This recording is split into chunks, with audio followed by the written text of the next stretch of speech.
You take the subway to the Last Chance bar. Bastards! I can't believe Nick is gone. What kind of a sicko? In the middle of the day? I just can't believe it. Nick was so paranoid he would check behind himself in a phone booth. Being that careful is what always kept him alive. Till now. The way he was killed. Shredded like a cat toy. Who could do that to someone? They say that a killer's on the loose. Nick's murder couldn't have been random. If only I knew what Nick had to tell me. If I can find that out, then maybe I'll find the killer. Let's start with this matchbook. Last Chance Bar. I've heard of that place. Real seedy, bad part of town. Why would Nick hang in a watery slum like that? Why are these blue crystals all over the matchbook?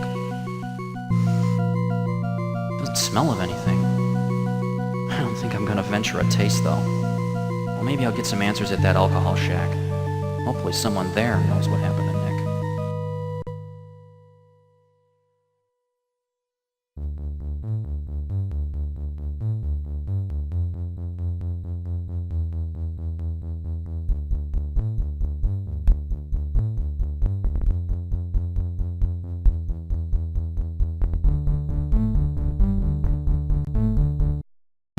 A crudely cut sign points out the location of the Last Chance bar.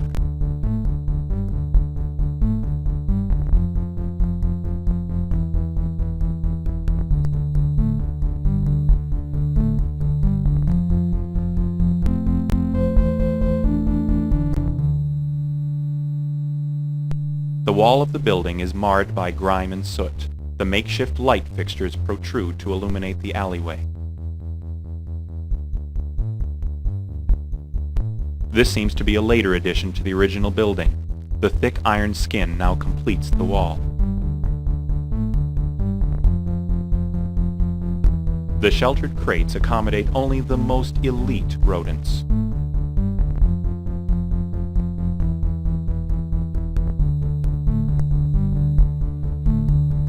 The thick truck tire has been slashed in several places.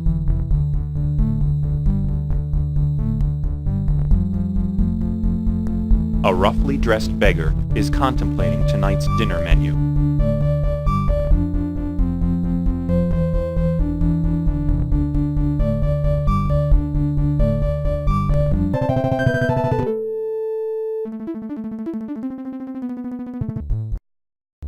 I'm busy. Do you mind?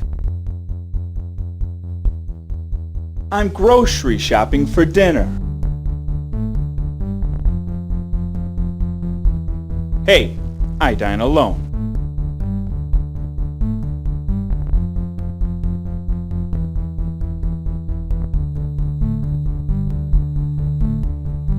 I'm busy. Do you mind?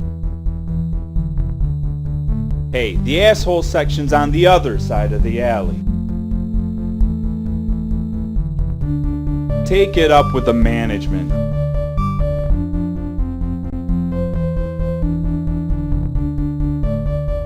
The sign advertises the house beverages, a number of which pique your interest.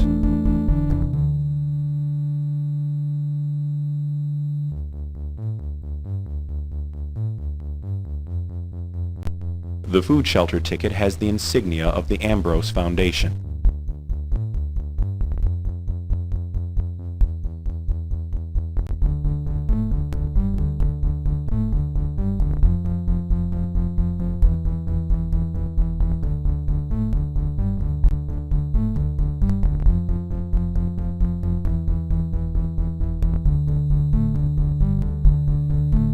The cement steps lead to an entranceway that lies below the street level.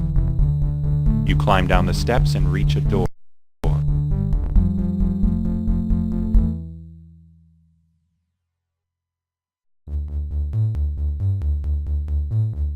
The little wooden slot slides to the left, allowing a person to peer outside. Yeah? How about giving me the password? That's not it. Not it either. 3 strikes and you're out.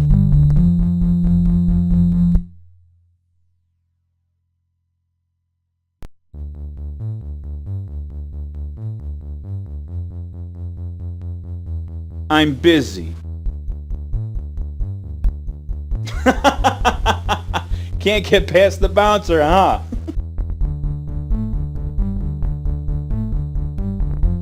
This is great. I'm getting entertainment with my dinner. Tell me, can you cluck like a chicken while juggling empty sardine cans? So, I guess Aunt Edna is the only one.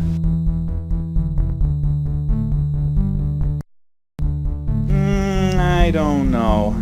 Maybe I'd be more willing if I had some sort of down payment. Some real food would be nice. Yeah, well, do you have any booze?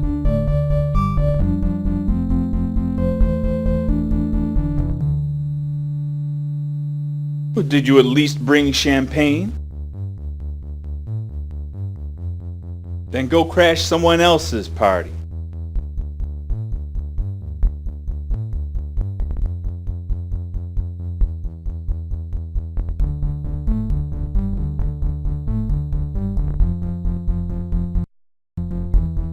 Beautiful. Hey, just tell the bouncer the truth is out there. Oh yeah, and don't forget to slip him some green.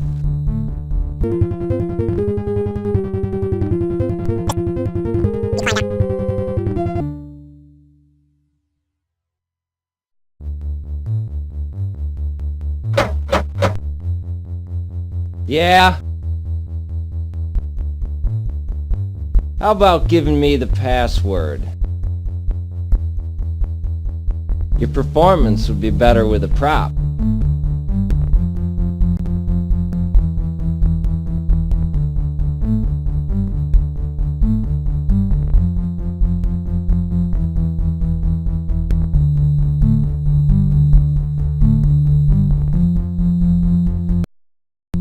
Your wallet contains your driver's license.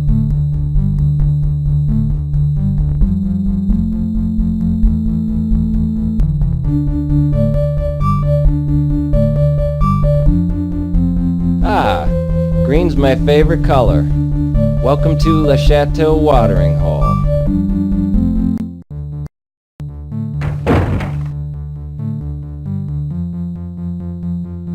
You strike up a conversation. Go drink, I'm busy.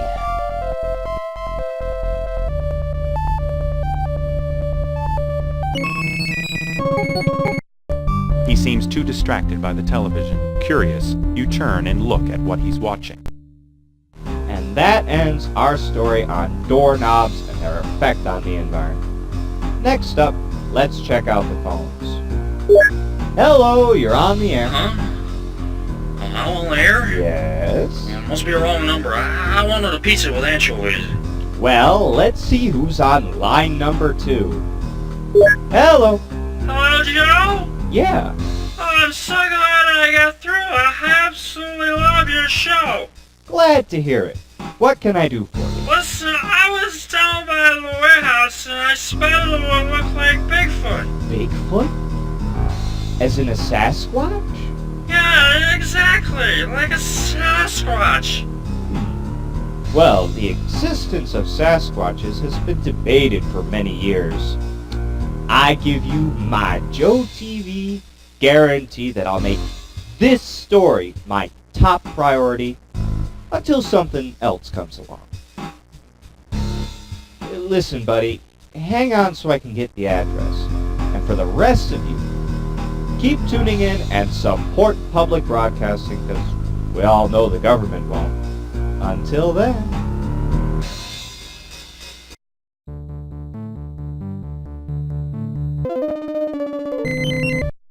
Hey there, what can I get you? Look, buddy, a lot of people come to this joint by the name of Nick.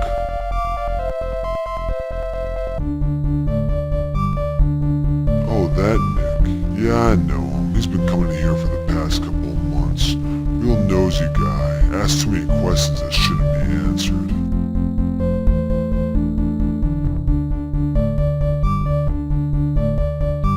Make the best drinks around. Just ask any drug dealer, hooker, bum.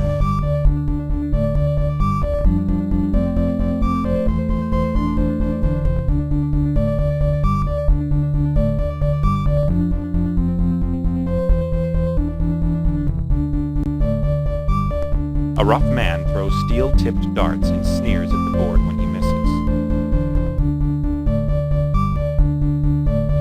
A metallic man effortlessly serves drinks to the weary bargoers. A shapely female looks around with boredom. Every once in a while she glides her fingers through the long, wispy strands of hair that curve over her body. You attempt a conversation. Hey, punk! Can't you read the sign?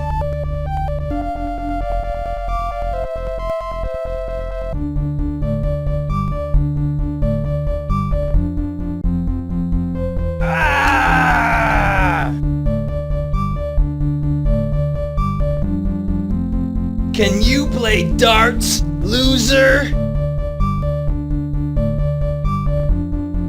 Why don't you put some money where your mouth is?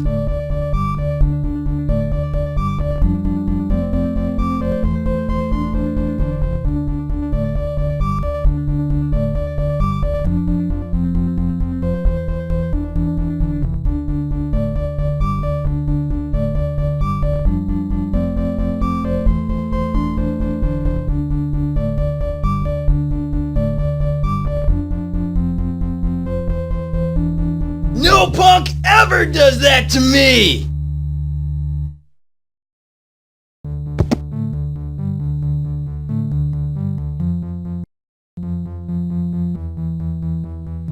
Hey there. That was some fight. I felt as though I had front row seats.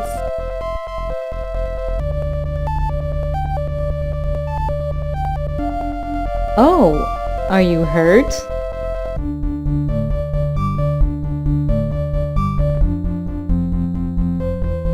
My, aren't you strong and fierce? Well, maybe we can go back to my place and I'll rub some ointment on it. Spoken like a true gentleman. Fair enough.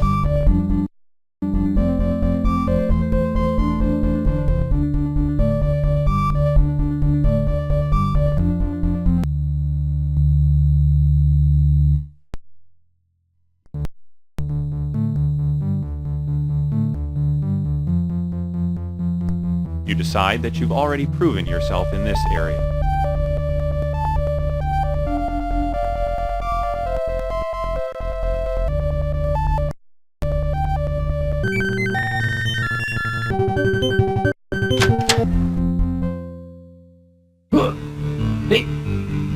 Hey, what are you doing? Shut up, man. This doesn't have to hurt. Tony, grab his wallet now. Like hell you will.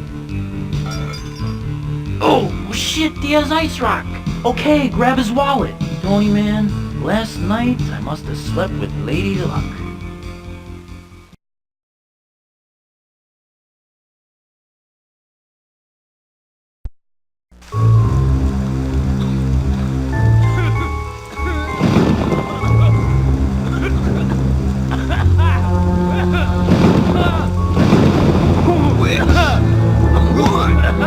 You freaks, kill me!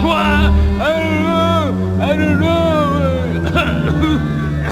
Liar. So, how many more must I kill before one of you talk?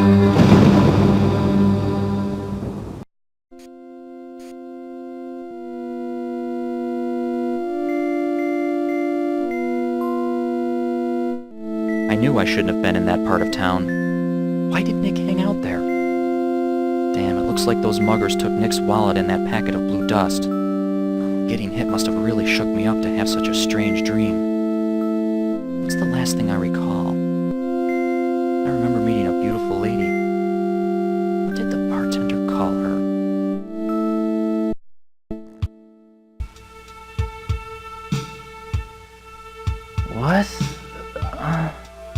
Jessica? Where am I? You're in my apartment. Can my head feel any worse? What happened? After you left the bar, you were mugged. When I walked outside, you were bleeding in a ditch. So I brought you back to my place. I rubbed some ointment on your cuts, and hopefully that will make them heal faster. Thanks. My pleasure. I'm no doctor, but it looks like you're going to be okay, with the exception of one hell of a headache.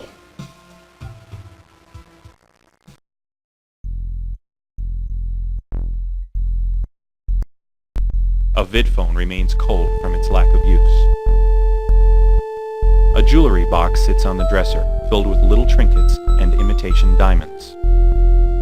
A wooden board fills in what was once glass. A fire escape fills most of the window's view. Too large for a futon, too small for a real couch, this plush piece of furniture is perfect for a mini living room. They call it a coffee table, but it's only holding flat beer at the moment. An overflowing ashtray and 2 skin magazines clutter an otherwise clean floor. The doorway is slightly ajar, allowing a limited view of a surprisingly clean bathroom. Sporting 3 locks, this door is prepared for the outside world. Jessica sits on the edge of the bed, looking at you with concern. Silky sheets of pink spread across the mattress. You smile and start the conversation.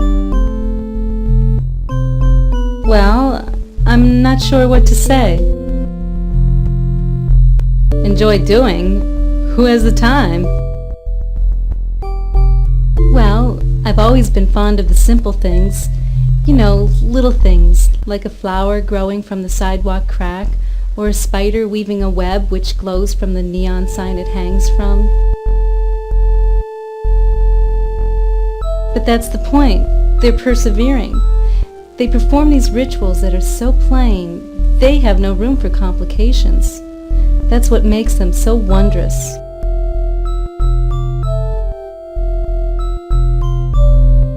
I survive. That's what I do for a living. Unfortunately, you need to make money to survive. And I did it the only way I know how. Tim, I'm a prostitute.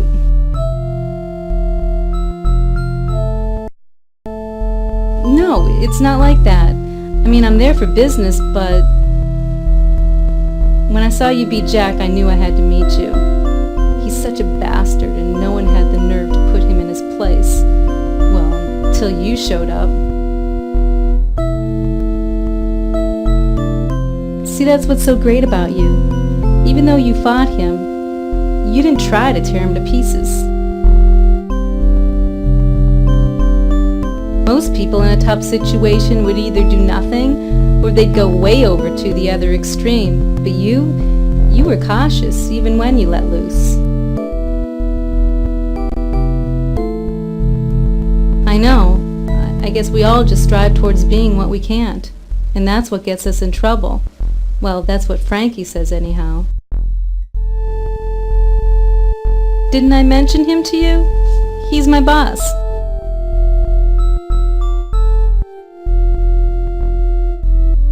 He may be a bit harsh, but he was there when I needed someone. He helped me out when I was just a runaway. He does handle people a little rough, but no one messes with him or his girls. It's just that... Well, to be honest, I'm scared. Frankie had a serious drug problem a few years ago. I got him to quit, but now I think he started up again. It's all he thinks about. Last week he split a client's ribs for not supplying enough of this stuff.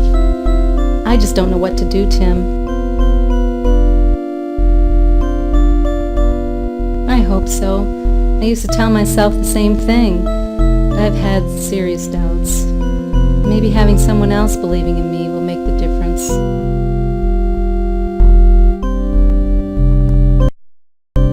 Even with all its problems, it is still my home. Isn't the place romantic? After all, it's where we met.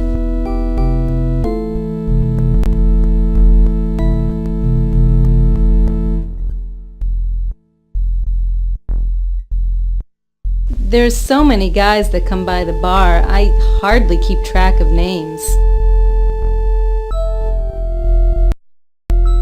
He's the third bartender we had in 5 months. When situations get rough, bartenders always seem to get in the middle. Maybe that's what makes them so easy to talk to. Unfortunately, that's what also gets them killed. Well, he has the strength to take care of himself and the bar, and he isn't so bad. In fact, he's probably more human than some of the regulars there. I have better home videos than his cheesy programs.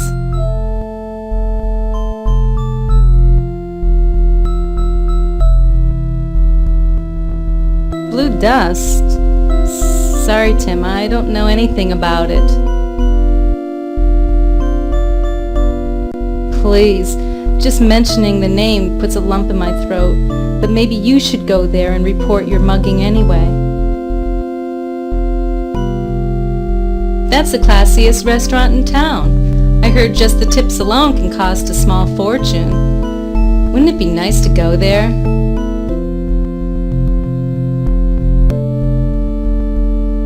Oh, those bastards, dumping toxic waste into our waters. Just makes me sick thinking about it. That trashy tabloid newspaper? I read it all the time. I just love their crazy stories. Biosphere 3 has flowers that are blossoming over what once was toxic ground. I'd like to think that life can be like that.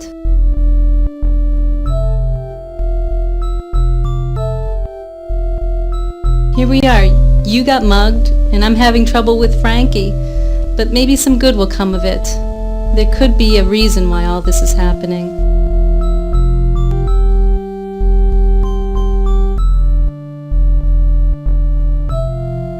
Outside of it being so beautiful before it was polluted, only that the biosphere is supposed to pay for all the damage.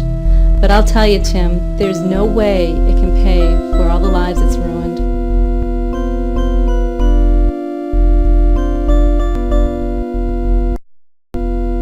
Jessica, what did I tell you about not checking in with me? And who the fuck is this?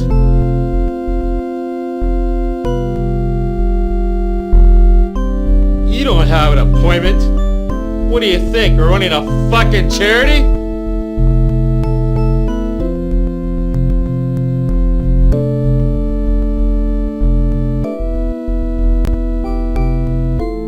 Hey, why don't you shut up before I gut your insides? Where the hell is my machete?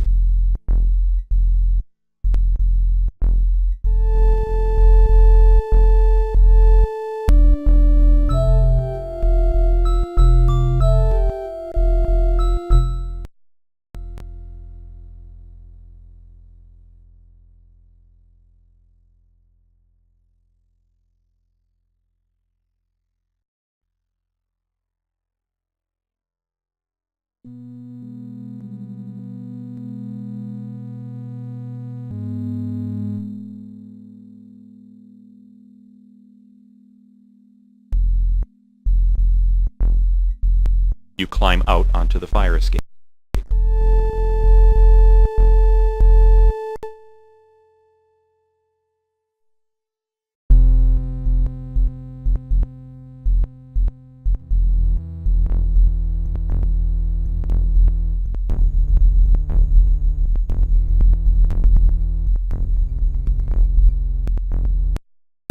Somebody would have to let you in.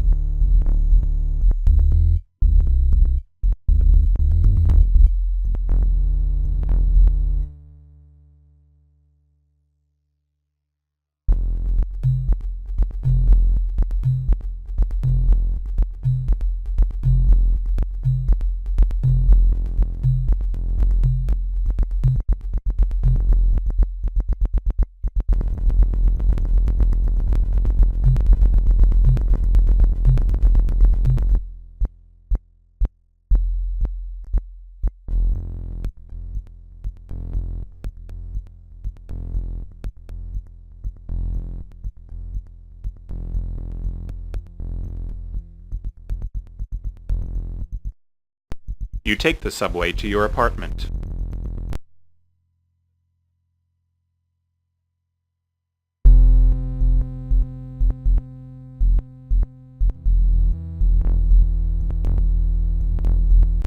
There are more bins than there is trash, yet people never seem to aim for the cans.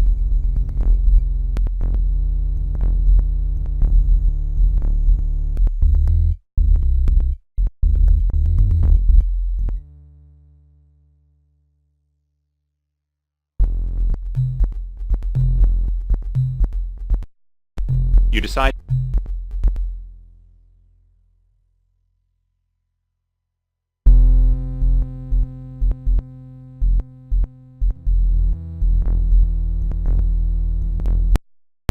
Even though the stand remains hidden in the alleyway, there are enough regulars to keep it open despite its location.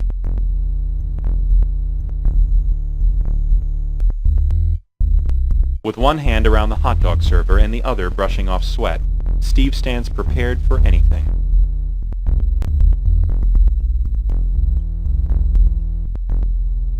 You strike up a conversation. Hey Tim, how's it going? Your usual? So, how goes the reporting war?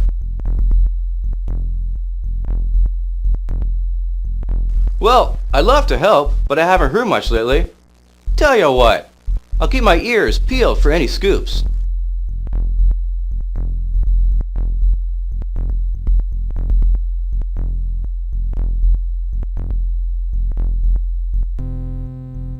The door is locked.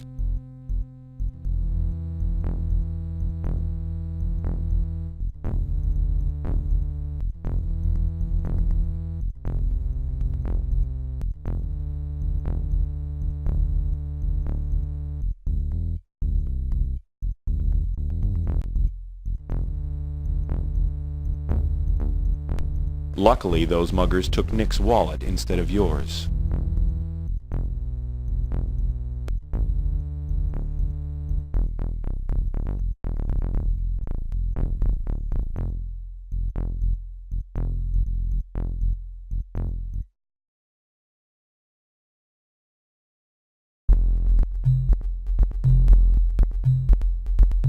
You take the subway to the New Aris Police Department. Look, my hands, they're shaking. It's all starting to get to me. I mean, how many times am I going to have a knife pointed at me? All I was going to do was write a trivial restaurant review. Now look at me. I'm chased out of the slums by a crazed pusher, and that was after hallucinating about I don't even know what I saw. An autistic savant be getting mangled by this guy's unrelenting fists. I mean, who the hell was he? And how would he... Wait. How could I even know that that guy's autistic? I didn't see anything that would suggest he was. What am I doing? I'm talking to myself as if this really happened. I need to get to the NAPD and get some control over my situation. I should talk to Captain Barbarelli. He's always in control of himself. Well, except when I ask him to do a favor. Sometimes I think he still holds a grudge against me for busting his partner. I mean, come on, that was 2 years ago, and if he's going to be mad at anyone, it should be his partner. He's the one who stole the drug money. Besides, if anyone deserves to hold a grudge, it's me. After I did that report, I finally got the job offers I've been wanting, but I had to sign on with this trashy newspaper a couple months before.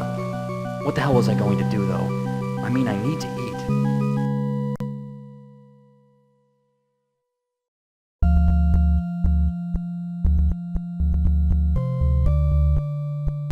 The eagle, now in Boston bronze, has been the symbol of patriotism for years. Anyone looking at these fearsome birds thinks of justice and honor, but for some reason, you think of ducking.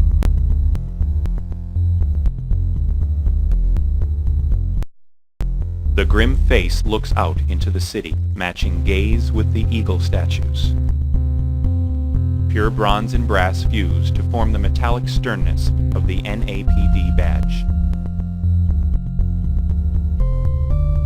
A highly decorated door.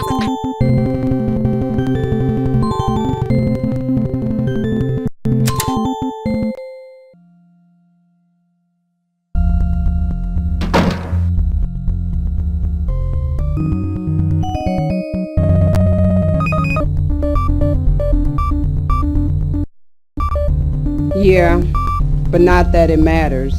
I've been here for over an hour and this line has barely moved. Excuse me, are you a cop? Then get to the back of the line and stop pestering me.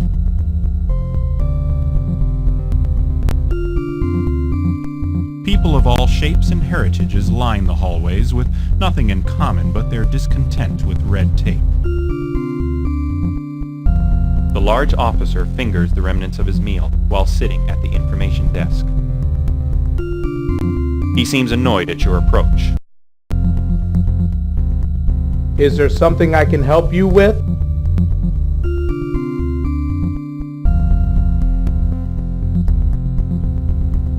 Look, pal, you're just gonna have to wait in line like everybody else.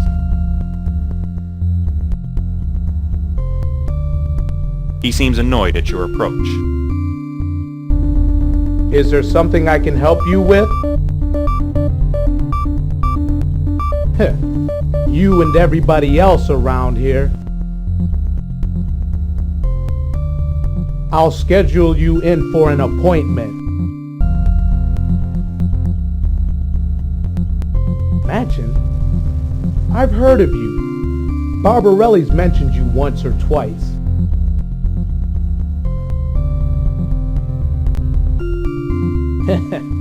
Why don't you wait for him in his office? I think he'll be there shortly. A woodcut relief picture of former Police Commissioner Thomas. The inscription reads, "Brave in Fight, 1960 to 2008.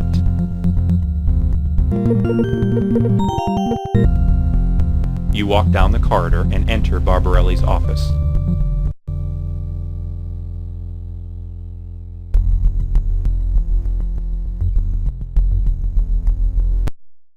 This warped image is a replica of the last piece painted by Vincent van Gogh. A television and a VCR are surrounded by collections of law books and video cassettes. A black leather couch sits underneath a bookshelf.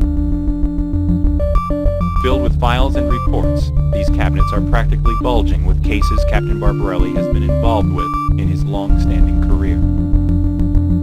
A giant cluttered desk sits on the far side of the room. A large fax machine sits on the desk. A recent fax rests in the received pile.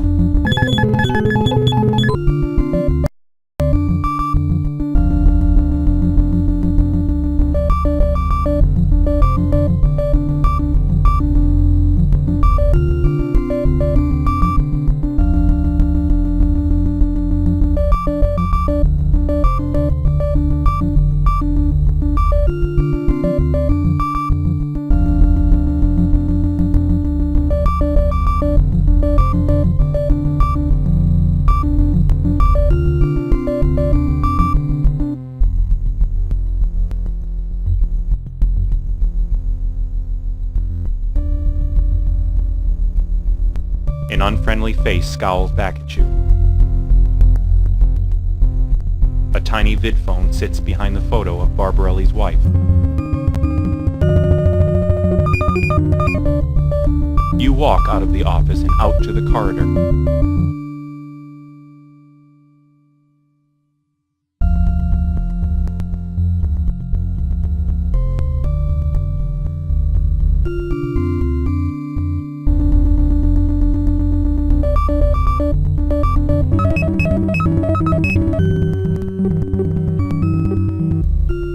You open the doors and leave the building.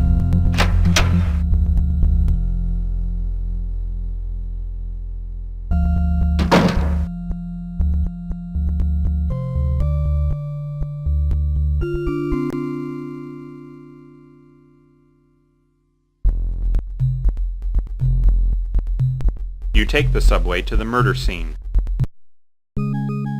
Every year the urban underground downtown area becomes more and more decrepit. Now it's reached the point where I can't tell what's more run down, the people or the buildings. The city certainly has found a way to deal with it. Hey, just build a new foundation over the condemned buildings. then build beautiful skyrises and businesses on top of the foundation for the well-to-do. And as a bonus, they don't even have to see any of the poor that live below. How long will that last, though? I mean, half the gangs down there spend their time trying to whittle away the foundation that lies above them. In another few years, these metropolitan buildings might collapse. Wouldn't that be chaos? A whole city section goes under, without even an earthquake. Well, that fax said the latest victim was a police officer. I guess there really is a serial killer. Surprised the police were able to keep it quiet for so long. There's got to be a connection between this murder and the death of Nick. Maybe someone down at the crime scene can shed some light. That is, if I can get in.